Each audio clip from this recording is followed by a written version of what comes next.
The new cleaning lady froze when she heard her boss playing her childhood song. The California sun hung low over Pasadena, painting the hills in shades of amber and gold.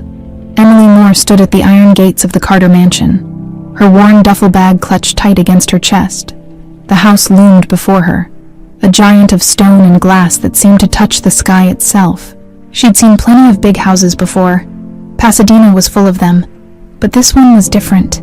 This one made her stomach twist in a way she couldn't explain. "You'll be fine," she whispered to herself, the same thing she'd been saying since she was 7 years old. Since the day they found her wandering the streets of downtown Leh, alone and terrified, with no memory of where she'd come from or who she was. The agency had called yesterday. "We've got a position for you, Emily. Live-in housekeeper, good pay, you start tomorrow." She couldn't say no. Her last job had fallen through, and the rent on her studio apartment was 2 weeks overdue. So here she was, 25 years old, standing at the gates of a stranger's mansion with everything she owned in a single bag. The intercom crackled. "Name, Emily Moore. I'm the new..." "Come in." The gates swung open with a low groan. Emily walked up the long driveway, her sneakers crunching on pristine gravel. Gardens stretched out on either side, perfectly manicured, every hedge trimmed to geometric precision. It was beautiful, cold, like a photograph in a magazine. The front door opened before she could knock. A woman in her 50s stood there, gray hair pulled back in a tight bun, wearing a black dress and a no-nonsense expression. "I'm Margaret, head of staff." Her eyes swept over Emily, taking in the cheap clothes, the nervous posture. "You're late. I'm sorry. The bus." "Follow me." Margaret led her through the entrance hall. Emily's breath caught. Marble floors, crystal chandeliers, a grand staircase that curved up to the second floor like something out of a movie. Everything gleamed. Everything was perfect. Everything felt empty. "Mr. Carter values privacy and punctuality," Margaret said without looking back. "You'll clean the West Wing bedrooms, the library, and the main salon. You do not enter Mr. Carter's private quarters. You do not touch his office. You do not speak unless spoken to. Understood?" "Yes, ma'am." They passed through a hallway lined with photographs. Emily's eyes caught on one, a little girl, maybe 7 years old, with light brown hair and green eyes. She was laughing, holding an ice cream cone. Her whole face lit up with joy. Something twisted in Emily's chest, a feeling she couldn't name.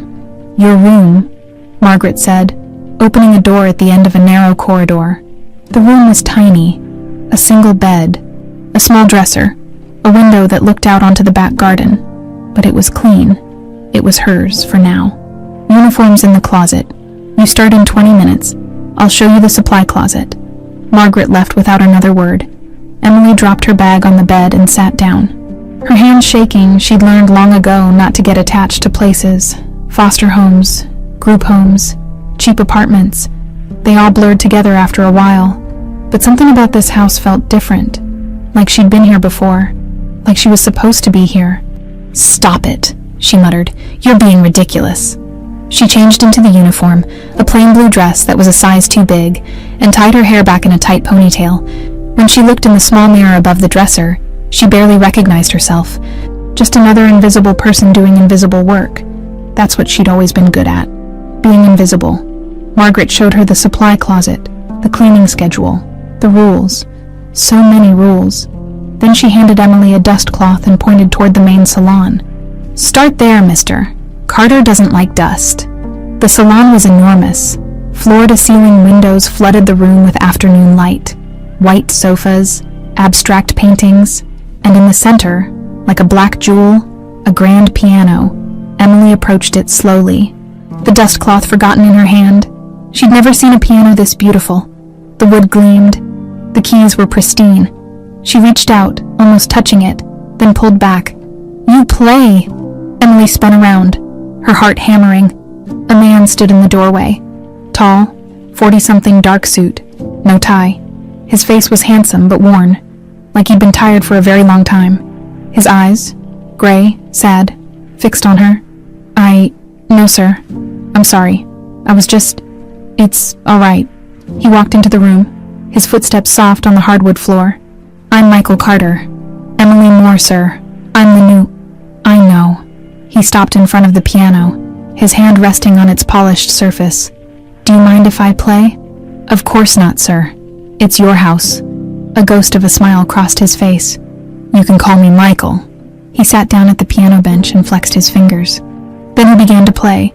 The first notes hit Emily like a physical blow. She stumbled backward, her hand flying to her mouth. The dust cloth fell to the floor. The melody was slow, achingly beautiful, and somehow, impossibly, she knew it. She knew every note, every pause, every swell and fade. Her vision blurred. Her chest tightened. She couldn't breathe. How did she know this song? Michael's eyes were closed, his face lined with grief as his hands moved across the keys. He played like a man pouring out his soul, like the music was the only thing keeping him together. Emily's legs gave out. She grabbed the back of a sofa to keep from falling. Memories. No, not memories. Fragments flashed through her mind. A voice singing this melody. Warm arms holding her. The smell of coffee and vanilla. Safety, home, and then darkness. Terror. Hands pulling her away. Screaming. Cold. Alone. No, she whispered. No, no, no. The music stopped. Michael's eyes opened. He turned on the bench, seeing her for the first time. Really seeing her. Are you all right? Emily couldn't answer. Tears streamed down her face. She didn't know why. She didn't understand what was happening. I'm sorry, she choked out. I don't know. I don't... She ran, out of the salon, down the hallway, past Margaret's startled face, into her tiny room. She slammed the door and collapsed on the bed. Sobbing into her pillow, the melody played over and over in her head. That song. That impossible, familiar song. When she could finally breathe again, she reached under her pillow and pulled out a small metal box. Rusted. Dented. The only thing from her past. Inside, a scrap of pink fabric with embroidered daisies, and a silver pendant in the shape of a crescent moon. She'd had them since the day they found her. Nobody knew where they came from. Nobody could tell her who she was or why she'd been alone. Emily held the pendant against her chest, her heart still racing. Who am I? She whispered to the empty room. But for the first time in 18 years, she felt like the answer was close. So close she could almost hear it in the fading echo of that haunting melody. Emily didn't sleep that night. Every time she closed her eyes, the melody came back. Haunting. Beautiful. Impossible. She lay in the darkness of her small room, listening to the old house settle around her, and wondered if she was losing her mind. Maybe the stress had finally gotten to her. 25 years of not knowing who you are, where you came from, why you were abandoned. That kind of thing could break a person. Maybe this was what breaking felt like. But deep down, she knew it wasn't that simple. By morning, she'd made a decision. She would stay. She would work. And she would find out why that song had shattered something inside her. Margaret didn't mention the incident. Neither did Michael Carter when Emily passed him in the hallway that afternoon. He simply nodded, his expression unreadable, and kept walking. Emily spent the morning cleaning bedrooms in the West Wing. Each one was immaculate, barely touched. Guest rooms that never had guests. It struck her how lonely this massive house felt. All this space, all this beauty, and nobody to share it with. She was dusting a bookshelf in the library when she heard voices. The library door was slightly ajar. Emily froze, cloth in hand, as two people entered the room adjacent to where she stood. She should have announced herself, should have left, but something made her stay silent. You need to let this go, Michael. A woman's voice, sharp, impatient. Emily peered through the crack in the door. A blonde woman in her mid-40s stood by the window, arms crossed. She wore an expensive gray suit, designer heels, pearls at her throat. Everything about her screamed money and control. Michael sat behind his desk, rubbing his temples. He looked even more tired than yesterday. I can't, Victoria. You know I can't. It's been 18 years. Victoria's voice softened, but something about it felt false. Like sympathy she didn't really mean. Anna isn't coming back. Emily's breath caught. Anna. They never found her body, Michael said quietly. That means she could still be alive. Somewhere. Michael. Someone took her. His voice hardened. Someone planned it. The police said so. Anna didn't just wander off. She was taken from that park while Maria was watching her. Victoria sighed, walking toward the desk.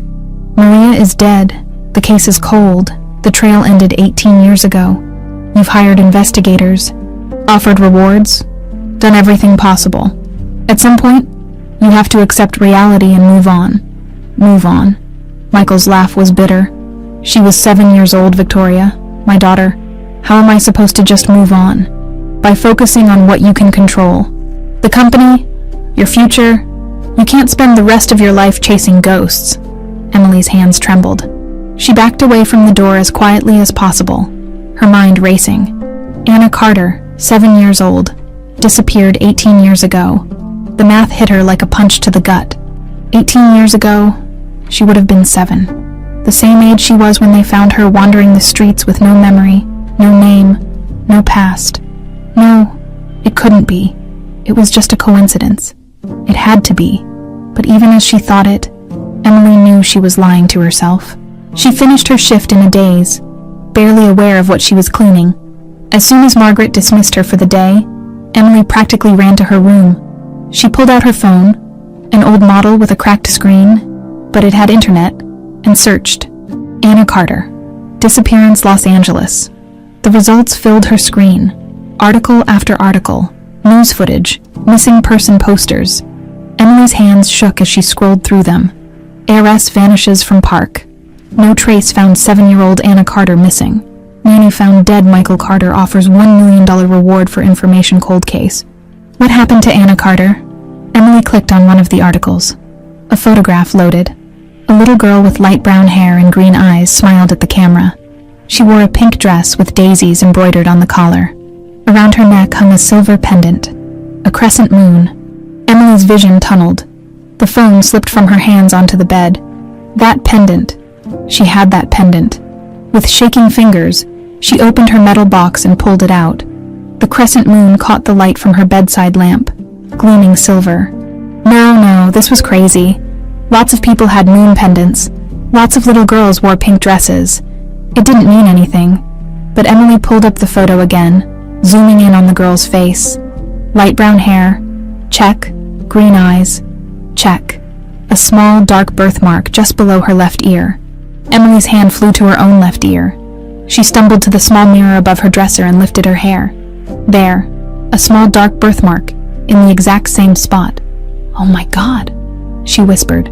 She stared at her reflection, then back at the phone, comparing every feature, the shape of the face, the slight gap between the front teeth, the way the eyebrows arched. It was like looking at a photograph of herself as a child. Emily sank onto the bed, her whole body trembling. This couldn't be real. Things like this didn't happen in real life. You didn't just stumble into your own past by accident. You didn't get hired to clean the house of a man who might be your father. But what if it was real? What if she really was Anna Carter? The thought terrified her. Because if she was Anna, that meant someone had stolen her childhood. Someone had ripped her away from her father and left her alone on the streets with no memory of who she was. Someone had destroyed her life and gotten away with it. And they might still be out there. Emily read everything she could find. The articles all said the same thing. Anna Carter disappeared from Griffith Park on a Saturday afternoon. Her nanny, Maria Gonzalez, was found dead 3 days later, killed by blunt force trauma. The police believed Maria had been involved in the kidnapping but was murdered by her accomplices. The trail went cold. No arrests were ever made. Michael Carter had spent years searching for his daughter. He'd hired private investigators, offered massive rewards, appeared on every news program that would have him, but Anna was never found. Eventually, the media moved on to other stories. The case went cold. Life continued, except for Michael Carter. According to the articles, he'd never stopped looking, never stopped hoping. Emily's chest ached. She thought of the man she'd seen at the piano yesterday, pouring his grief into that melody, the song he'd probably written for his daughter, the daughter he'd lost, the daughter who might be sitting in a servant's room right now, too afraid to believe the truth. A knock at the door made Emily jump. "Emily," it was Margaret. "Dinner is in the staff kitchen. Don't be late." "I'll be right there," Emily called, her voice barely steady. She looked at herself in the mirror one more time, at the birthmark, at the green eyes, at the face that could have belonged to Anna Carter, all grown up. "This is insane," she whispered, but she knew she couldn't ignore it.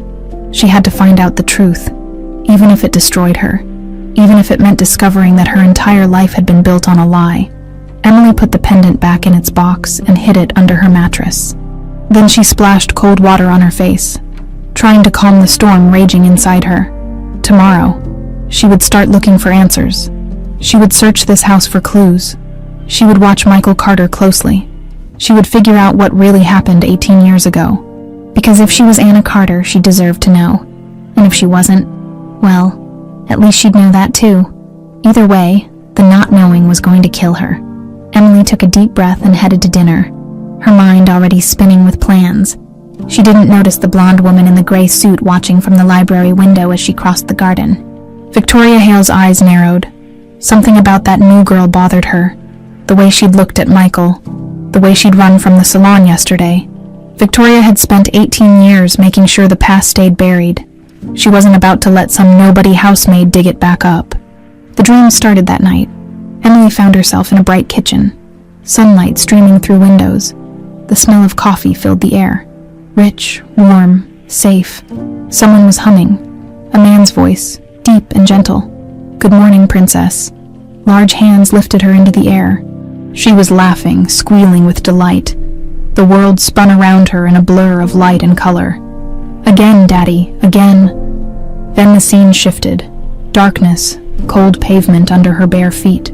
She was running, but her legs were too small, too slow. Someone was chasing her. Big hands, not gentle this time, grabbed her arms, yanked her backward. "No, let me go, Daddy." A car door slammed. An engine roared. She was screaming, pounding her fists against glass.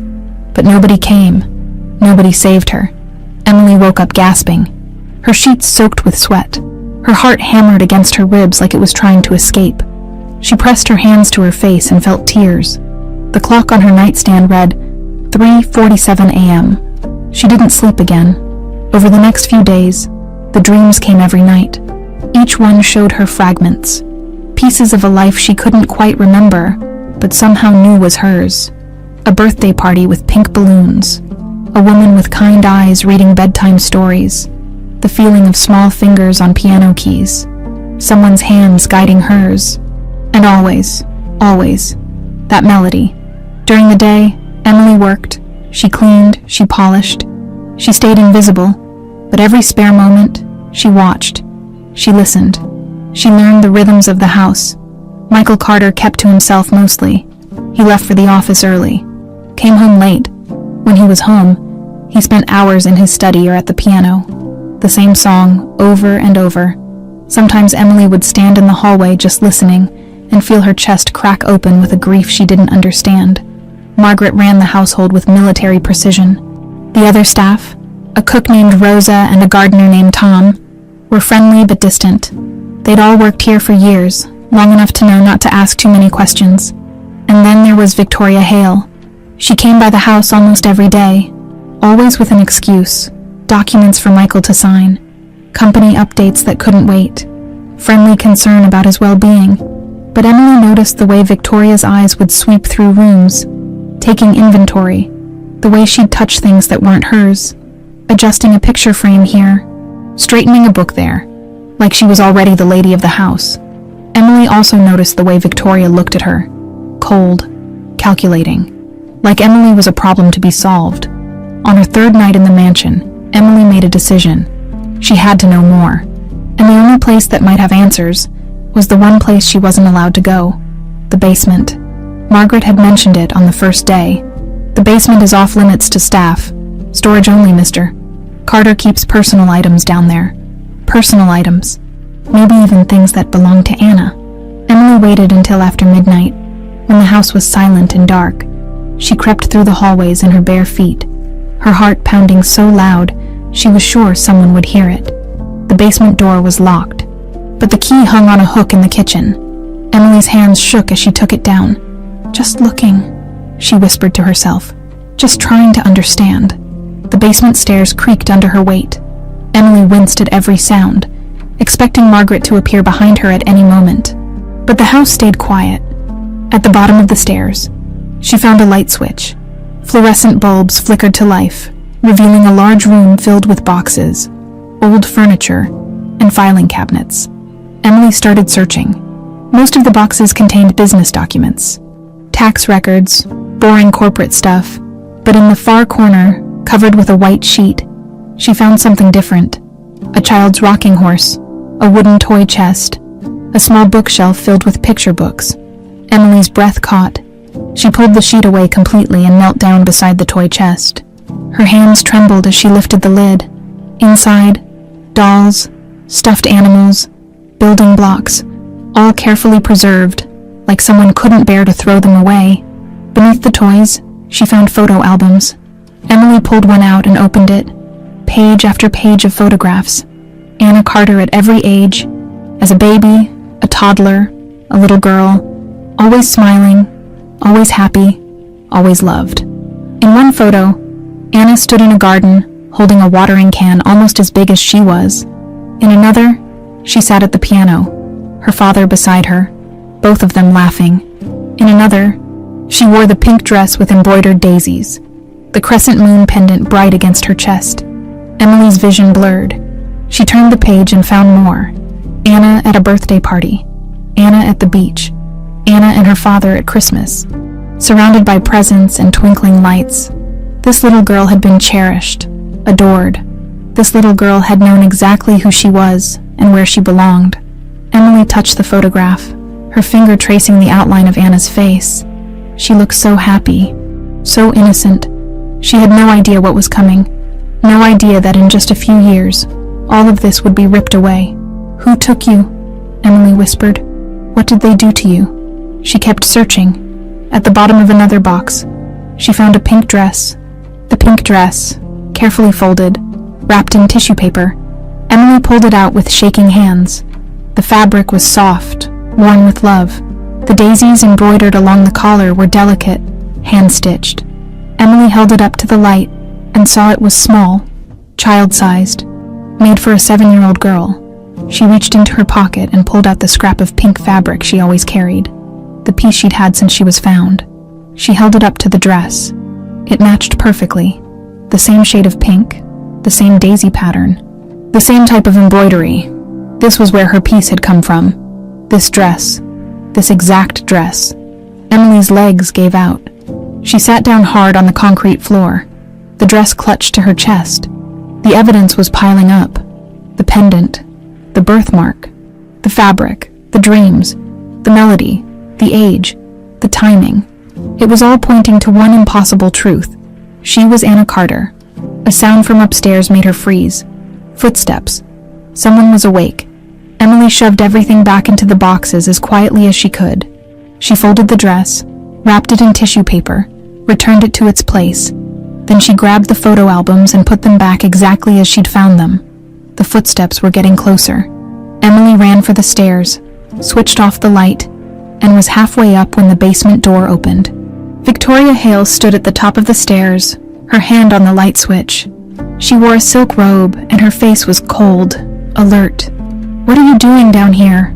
Emily's mind raced. I heard a noise. I thought maybe someone had broken in. I was checking in an area that's off limits to staff." Victoria's eyes narrowed. "That's a very creative excuse." "I'm sorry, I didn't mean..." "This basement is private, Mr. Carter's personal storage. You have no business being here." Victoria descended 2 steps, and Emily saw something flicker in her eyes. Not just anger, fear. Why would Victoria be afraid? "I'll go," Emily said quickly. "I'm sorry. It won't happen again." She tried to squeeze past Victoria on the stairs, but Victoria grabbed her wrist. Her grip was surprisingly strong. "Listen to me very carefully," Victoria said, her voice low and dangerous. "I don't know what you think you're doing here, but I'm watching you. One more violation of the rules, and you're gone. Do you understand?" "Yes, ma'am." Victoria released her wrist. Emily practically ran up the stairs and back to her room. Her heart didn't stop racing until she was safely behind her locked door. She sat on her bed, her mind spinning. Why had Victoria been so angry? More importantly, why had she looked scared? Emily thought about the way Victoria always appeared at the house. The way she talked about Anna like she was an inconvenience. The way she watched Emily with those cold, calculating eyes. What if Victoria knew something? What if she was involved somehow? The thought sent chills down Emily's spine. She pulled out her phone and searched for more information about the case. Most articles focused on Anna and Michael, but a few mentioned Victoria Hale. She'd been Michael's business partner even back then. She'd been one of the last people to see Anna before the kidnapping. She'd also been the one who convinced Michael to hire Maria Gonzalez as Anna's nanny. Emily's blood ran cold. This was bigger than she'd thought, and more dangerous. Emily spent the next 2 days walking on eggshells. Victoria's warning echoed in her mind every time she passed through a hallway or entered a room. The woman had made her message clear. Step out of line again, and Emily would be out on the street. But Emily couldn't stop now. Not when she was so close to the truth. She just had to be smarter about it. Rosa, the cook, turned out to be her unexpected ally. The older woman had worked for the Carters for nearly 20 years, long before Anna disappeared, and through all the dark years after. "You remind me of someone," Rosa said one afternoon, while Emily helped her prep vegetables in the kitchen. It was a quiet statement, almost offhand, but Emily's heart jumped. "Yeah, who's that?" Rosa's hands paused over the cutting board. Her dark eyes grew distant. "A little girl who used to steal cookies from this very kitchen. She had your same eyes, same shy smile." Emily's throat tightened. "Anna." Rosa nodded slowly. "Mr. Carter's daughter, sweet child. Loved to help me bake." She glanced at Emily. "You know about her." "I know she disappeared 18 years ago. Worst day of my life, finding out she was gone." Rosa's voice cracked. "Mr. Carter. He was never the same after that. Part of him died that day." Emily set down the carrot she'd been peeling. "Do you think she's still alive?" "I pray she is. But after all this time?" Rosa shook her head. "Mr. Carter still believes he has to. A parent never stops hoping. What happened to the nanny, Maria?" Rosa's expression darkened. "That poor woman. They found her body 3 days after Anna vanished. Police said she was part of the kidnapping, but I never believed it. Maria loved Anna like her own child. Something else happened that day. Something we don't know about." "Like what?" Rosa lowered her voice, glancing toward the doorway. "Maria called me the morning Anna disappeared. She sounded scared. Said she needed to talk to Mr. Carter about something important. Something about Miss Hale, but she never got the chance." Emily's pulse quickened. "Victoria Hale. I shouldn't say more." Rosa went back to chopping, but her hands trembled slightly. "Just be careful around that woman, Emily. She's not what she seems." That night, Emily couldn't stop thinking about Rosa's words. Victoria had been connected to Maria. Maria had wanted to tell Michael something about Victoria, and then Maria ended up dead. It couldn't be coincidence. Emily waited until the house was quiet. Then she did something risky. She went to Michael's study. The door was unlocked. Michael had gone to bed an hour ago. Emily had heard him climb the stairs, heard his bedroom door close. The study was dark, except for moonlight streaming through the tall windows. Emily turned on a small desk lamp and started searching.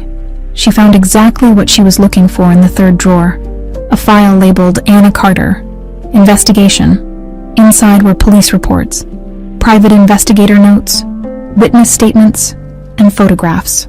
Emily's hands shook as she flipped through page after page. Crime scene photos of the park where Anna was taken, reports on Maria's murder, lists of suspects who'd been questioned and cleared.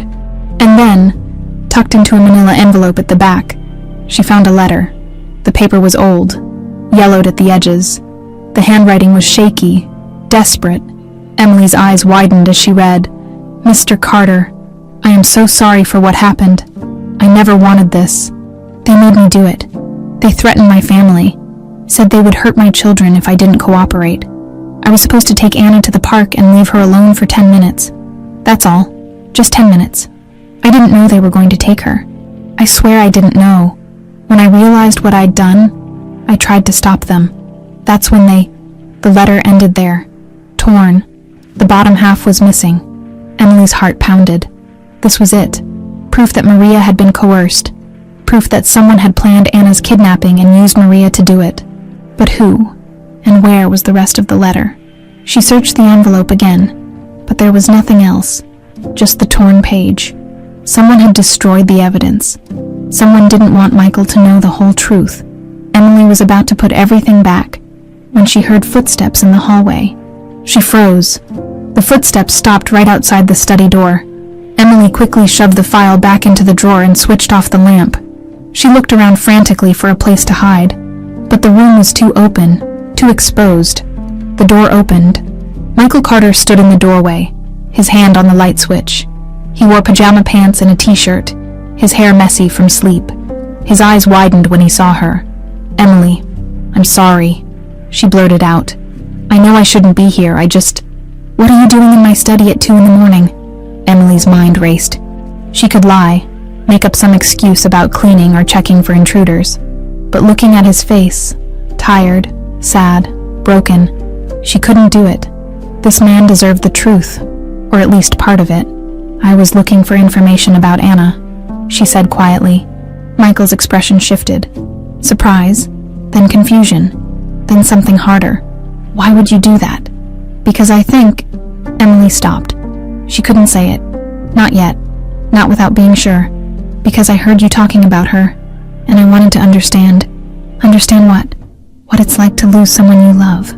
What it's like to never stop searching." Michael studied her for a long moment. Then he walked into the room and sat down in his leather chair. He looked suddenly older, more tired. "You grew up in foster care," he said. It wasn't a question.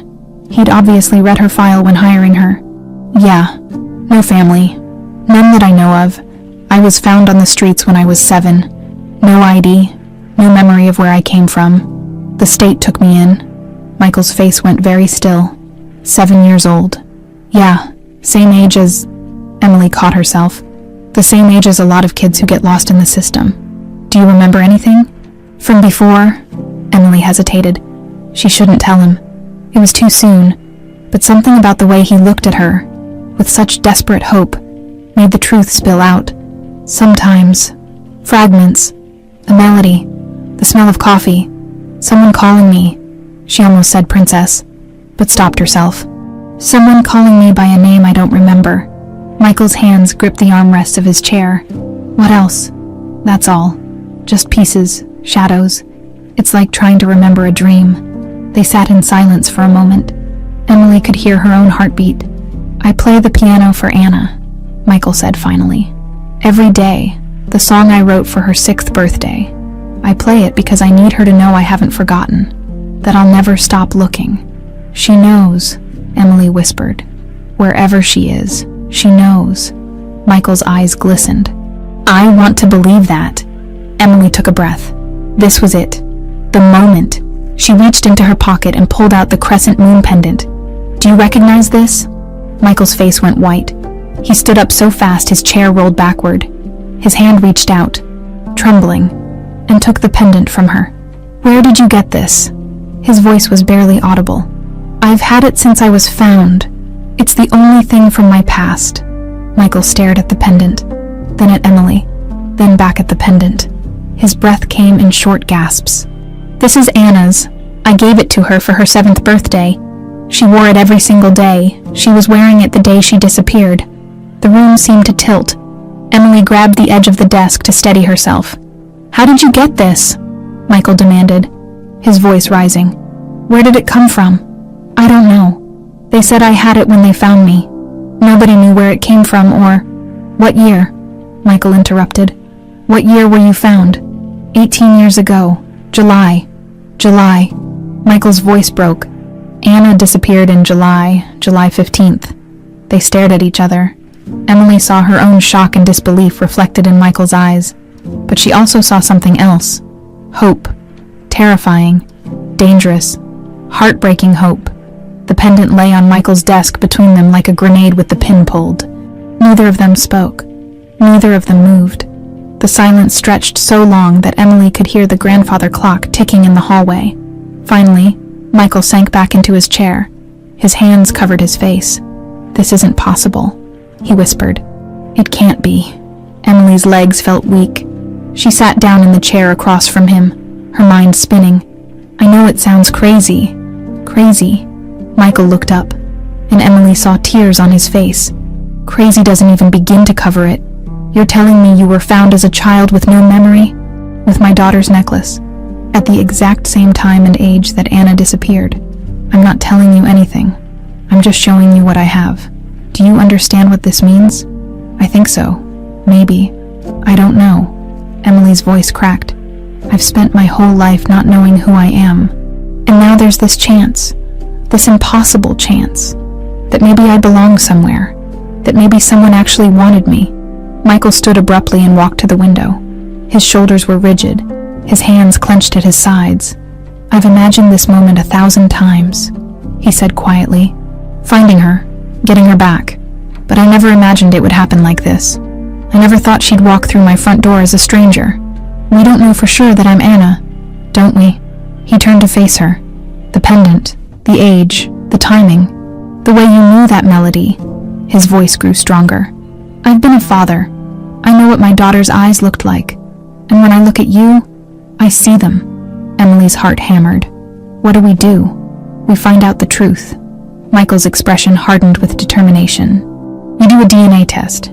It's the only way to be certain.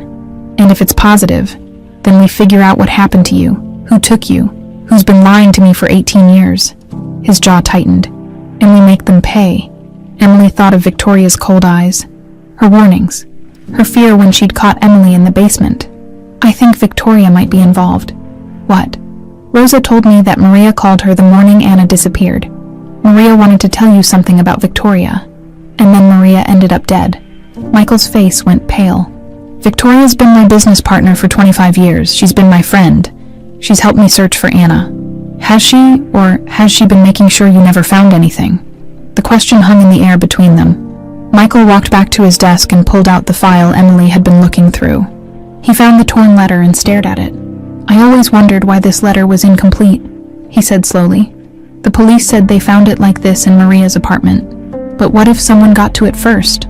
What if they removed evidence? Who had access to Maria's apartment? The police. The investigators. And... Michael's voice trailed off. Victoria. She was with me when we went to collect Maria's things. She said she wanted to help, to spare me the pain. I let her go through some of Maria's papers while I dealt with the landlord. Emily felt a chill run down her spine. She destroyed evidence. We don't know that for certain, but it's possible. Michael set down the letter, his hands shaking. If Victoria was involved in taking my daughter, if she's been lying to my face for 18 years... He couldn't finish the sentence. We need proof, Emily said. Real proof, before we accuse her of anything. Agreed. Michael looked at her with new intensity. But from now on, you need to be careful. If Victoria suspects anything, she already does. She caught me in the basement a few nights ago. She's been watching me ever since. Damn it. Michael ran his hand through his hair. This is dangerous, Emily. If she really is involved, and she thinks you're getting too close to the truth, I can handle myself.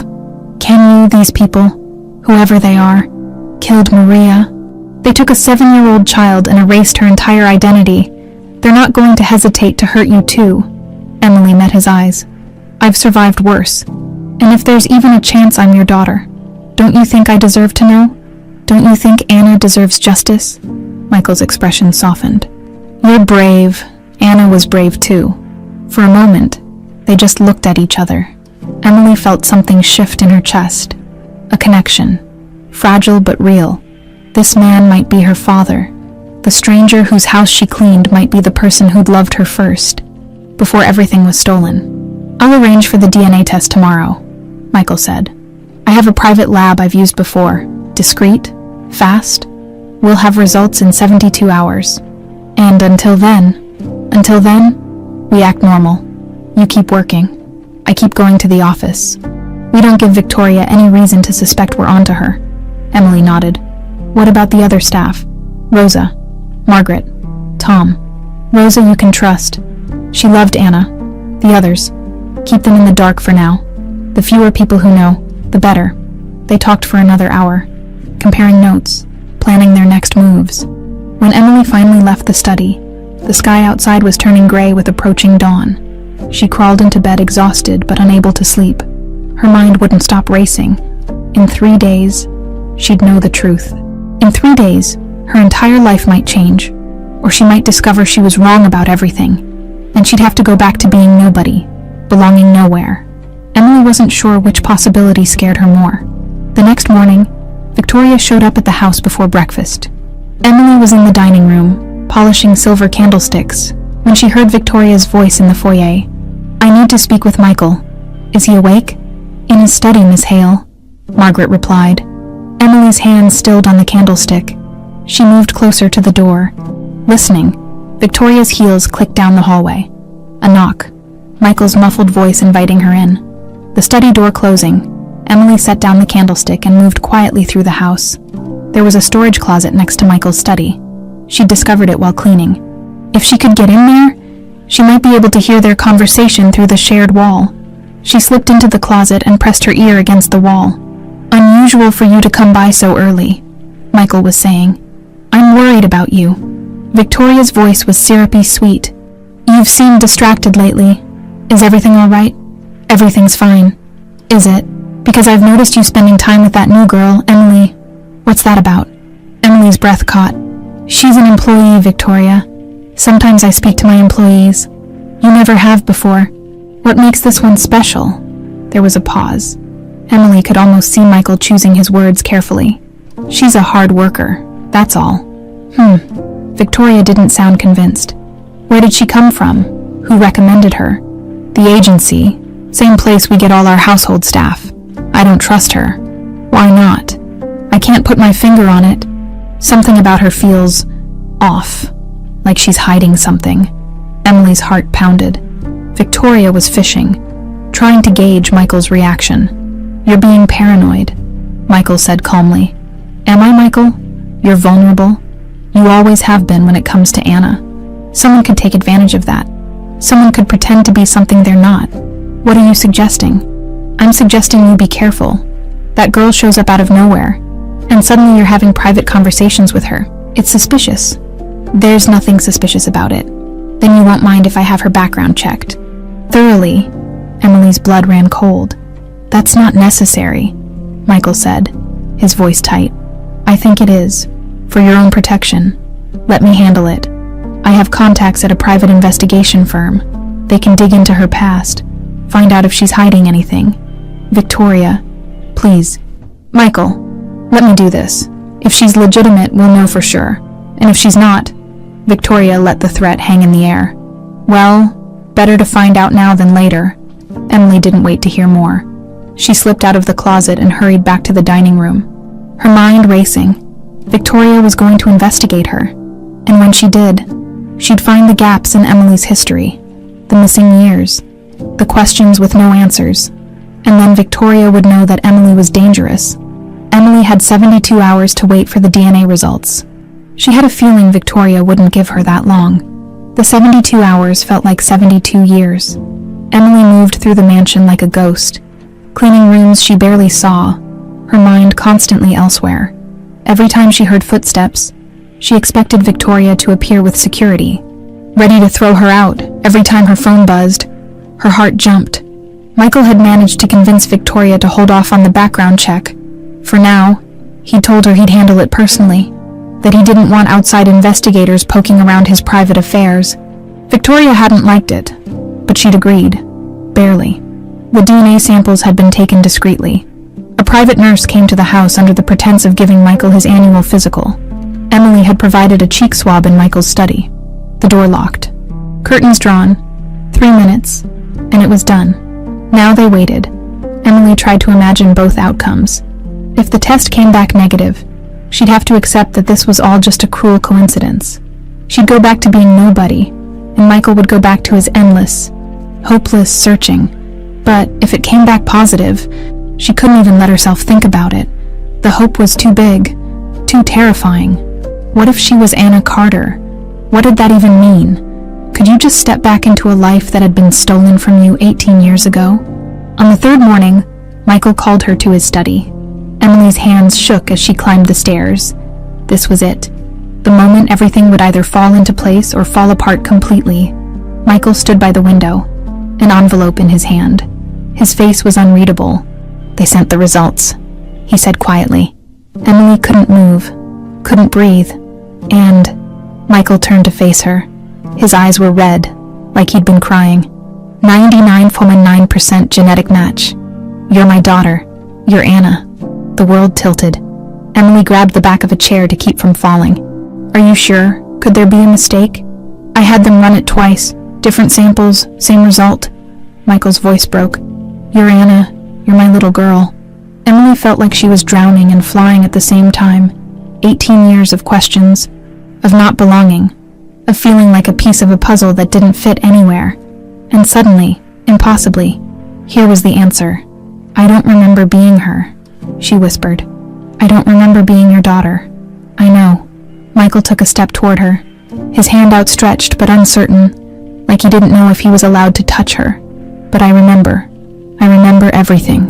Your first word, your first step, the way you'd fall asleep on my shoulder, the way you'd laugh when I played piano. I remember all of it." Tears streamed down Emily's face. "I'm sorry I don't remember. I'm sorry I forgot you. Don't apologize. You were a child. Whatever they did to you, whatever happened, none of that was your fault." They stood there, two strangers who were also father and daughter, separated by an ocean of lost time and stolen memories.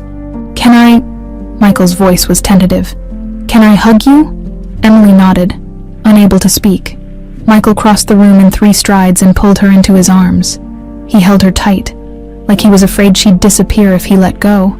Emily felt his chest shake with sobs. "I never stopped looking," he said into her hair. "I want you to know that every single day I looked for you. I never gave up." "I know." Emily wrapped her arms around him, and for the first time in 18 years, felt like she might actually belong somewhere. "I know you didn't." They stayed like that for a long time. When they finally pulled apart, both of them were crying. "What happens now?" Emily asked, wiping her eyes. Michael's expression hardened. "Now we find out who took you, and we make sure they pay for what they did. Victoria, I've been thinking about this nonstop for 3 days. Victoria had motive. She's always wanted control of the company. She had opportunity. She recommended Maria as your nanny, and she had access to destroy evidence." Michael pulled out his phone. "I've hired a forensic accountant to go through all our business records from that time. If Victoria paid someone to take you, there will be a trail.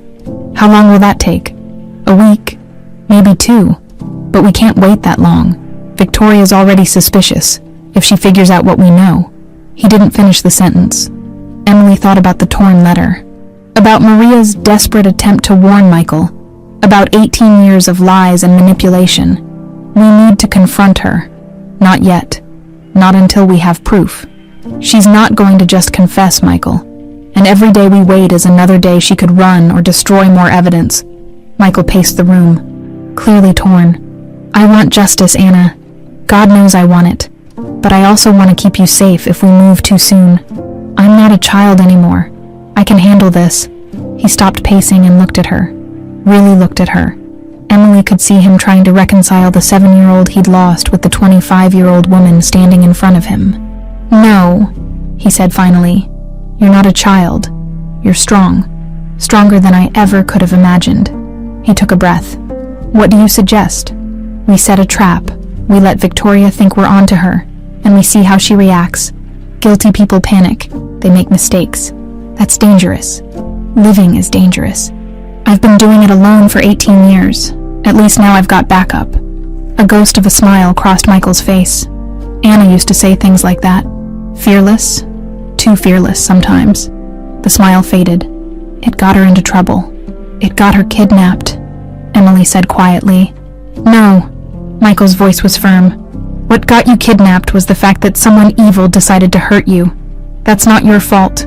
It was never your fault." Emily swallowed hard. "So we agree. We confront Victoria. We gather evidence first, then we confront her. But we do it smart. We do it safe." Michael walked to his desk and pulled out a folder. "I found something yesterday. An old email from Victoria to Maria, sent 2 days before you disappeared. She asked Maria to take you to Griffith Park that specific day. At that specific time, she said it was important you get fresh air, that I'd been working too much, and you needed a break from the house. Emily's blood ran cold. She set it up. It looks that way. I'm meeting with my lawyers this afternoon to see if this is enough to go to the police. What if it's not? What if she's covered her tracks too well? Then we find another way. Michael's jaw set with determination. I lost you once, Anna. I'm not letting whoever did this get away with it. A knock at the study door made them both freeze. Mr. Carter, Margaret's voice. Miss Hale is here. She says it's urgent. Michael and Emily exchanged looks. Send her in, Michael called. Should I leave? Emily whispered. No, stay. Let's see what she wants. The door opened and Victoria walked in. Immaculate as always in a navy suit and pearls. Her eyes swept the room, landing on Emily with obvious disapproval. I need to speak with you privately, Michael. Emily stays. Victoria's lips pressed into a thin line. This is business. It's not appropriate for staff. She stays. Michael's tone left no room for argument. Victoria's eyes narrowed. She looked between Michael and Emily Emily saw the exact moment Victoria realized something had changed. What's going on? Victoria asked slowly. I could ask you the same thing, Michael said. Why did you send that email to Maria 18 years ago? The one telling her to take Anna to Griffith Park. Victoria went very still. I don't know what you're talking about.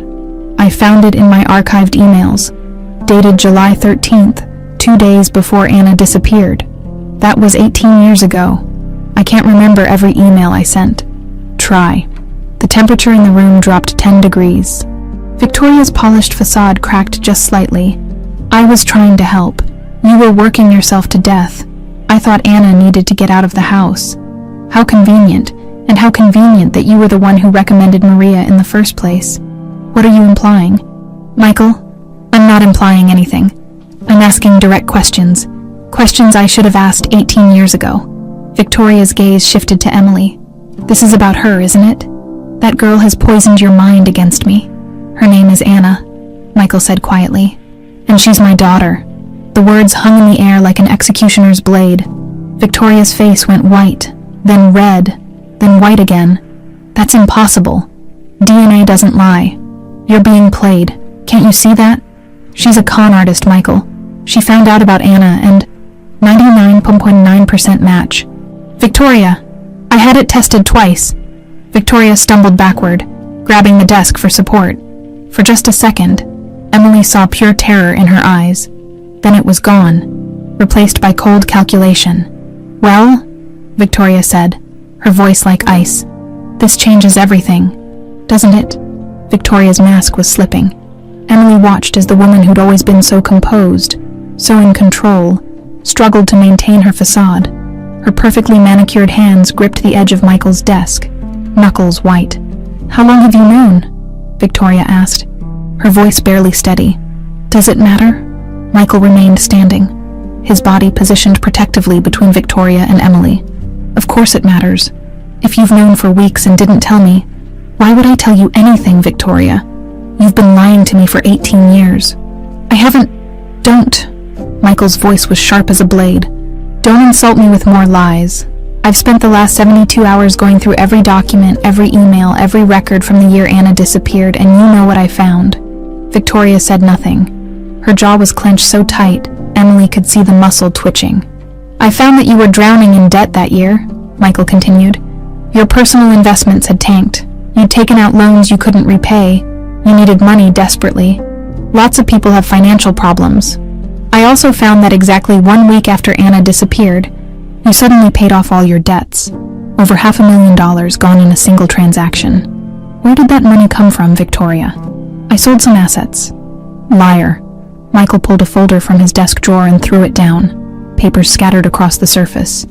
I had a forensic accountant trace the payment. It came from an offshore account. An account that received a deposit of $2 million from my company's insurance policy. The policy we took out on Anna. Emily's stomach turned. You collected insurance money on a kidnapped child? Victoria's eyes flashed. It wasn't like that. Then what was it like? Michael demanded. Tell me how it wasn't exactly what it looks like. Tell me you didn't orchestrate my daughter's kidnapping for insurance money. You can't prove anything. Can't I? Michael grabbed another document. I also have Maria's phone records from the weeks before Anna disappeared. Guess who she called 17 times? You. And guess who called her twice the day before the kidnapping? Also you. Victoria's composure finally cracked completely. She laughed, a harsh, bitter sound. You think you're so smart? You think you've figured it all out? I know enough. You know nothing. Victoria's voice turned venomous. You have no idea what it was like, working beside you for years while you took all the credit, all the glory. I built that company as much as you did, but your name was on the door. Your face was in the magazines. You got everything. So you took my daughter. Michael's voice shook with rage. I took what I deserved. I needed capital to start my own firm. To finally step out of your shadow, the insurance policy was perfect. Anna would be gone for a few weeks, long enough for the claim to process. Then she'd turn up safe and sound. Everyone would be happy. Emily felt like she'd been punched. But that's not what happened. Victoria's eyes were wild now, all pretense gone. That idiot I hired was supposed to keep her in a safe house for a month, but he panicked when Maria fought back. He hit her too hard. When she died, he freaked out and dumped Anna on the streets instead of calling me by the time I found out. She was gone, lost in the system. You killed Maria, Emily said, her voice steady despite the fury burning in her chest. I didn't kill anyone. That was all him. You paid him to kidnap me. That makes you just as guilty. Victoria's laugh was cruel. Good luck proving it. The man I hired died in a car accident 10 years ago. Very convenient. Maria's dead. All the evidence is circumstantial. You have theories, Michael, not proof. Michael pulled out his phone. Actually, I have a confession. You've been talking for the past 5 minutes while my lawyer recorded every word through this call. Victoria's face went sheet white. You're under arrest for conspiracy to commit kidnapping, insurance fraud, and accessory to murder. The voice came from the doorway. 2 police detectives stood there along with Michael's attorney. They must have been waiting in the hallway the whole time. Victoria bolted. She shoved past Michael, heading for the door, but one of the detectives was faster. He caught her arm and spun her around. Don't touch me! Victoria screamed. You have no right! I'm a respected businesswoman. I have lawyers. I'll sue all of you. You have the right to remain silent, the detective said calmly, pulling out handcuffs. I suggest you use it. Victoria's eyes found Emily. The hatred in them was pure, undiluted. This is your fault. If you'd just stayed lost, everything would have been fine. Michael would have moved on eventually. The company would have been mine. The company was never going to be yours, Michael said coldly. Neither was my daughter. You took 18 years from us, Victoria. I'll make sure you pay for every single one. They led her away, still screaming, still fighting. Emily could hear her voice echoing down the hallway, getting fainter. You can't prove anything. I'll get the best lawyers. I'll be out in 24 hours. The front door slammed. Silence fell over the study. Michael sank into his chair, suddenly looking exhausted. Emily remained standing, her whole body trembling with adrenaline. Is it over? She asked quietly. Not yet. She'll lawyer up. This will probably go to trial, but we have her confession on tape, plus all the financial evidence. The day seems confident. Michael looked up at her. It's going to be a long process, Anna. Are you ready for that? I've waited 18 years. I can wait a little longer. Michael's attorney, a sharp-eyed woman named Patricia Chen, stepped forward. I should mention, this is going to go public. Once we file charges, the media will be all over it. Missing heiress found alive after 18 years. It's going to be a feeding frenzy. Emily's heart sank. She'd lived her whole life invisible, unnoticed. The thought of cameras and reporters and public scrutiny made her want to hide. Can we keep it quiet? Michael asked. For a few days, maybe. But once the trial starts, it'll be impossible. Patricia gave Emily a sympathetic look. You should prepare yourself. Your life is about to change dramatically. After Patricia left to file the official charges, Emily and Michael sat in his study, neither quite knowing what to say. I can't believe it's really over, Emily finally said. I can't believe she just confessed. People like Victoria can't help themselves. They need you to know how smart they are, how they outsmarted everyone. Michael shook his head. She never expected you to come back. That was her fatal flaw. What happens to the company now? I don't care about the company. I care about you. Michael stood and walked to where Emily sat. I know this is overwhelming. I know you've just found out who you really are. And now there's going to be trials and media and chaos. If you want to disappear again, if this is too much, I'm not going anywhere, Emily said firmly. I spent 18 years alone. I'm not running for my own life anymore. Even if it means dealing with reporters and lawyers and people dissecting every moment of your past. Even then, you didn't give up on me. I'm not giving up on us. Michael's eyes filled with tears. I don't know how to be your father anymore. You're not a little girl. I missed your entire childhood. I don't know your favorite foods or what makes you laugh or what scares you. Then we'll learn. Together. Emily reached out and took his hand.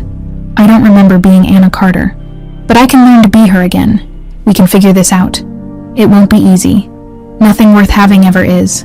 They sat there, father and daughter, holding hands across 18 years of stolen time. Outside the window, the sun was setting over Pasadena, painting the sky in shades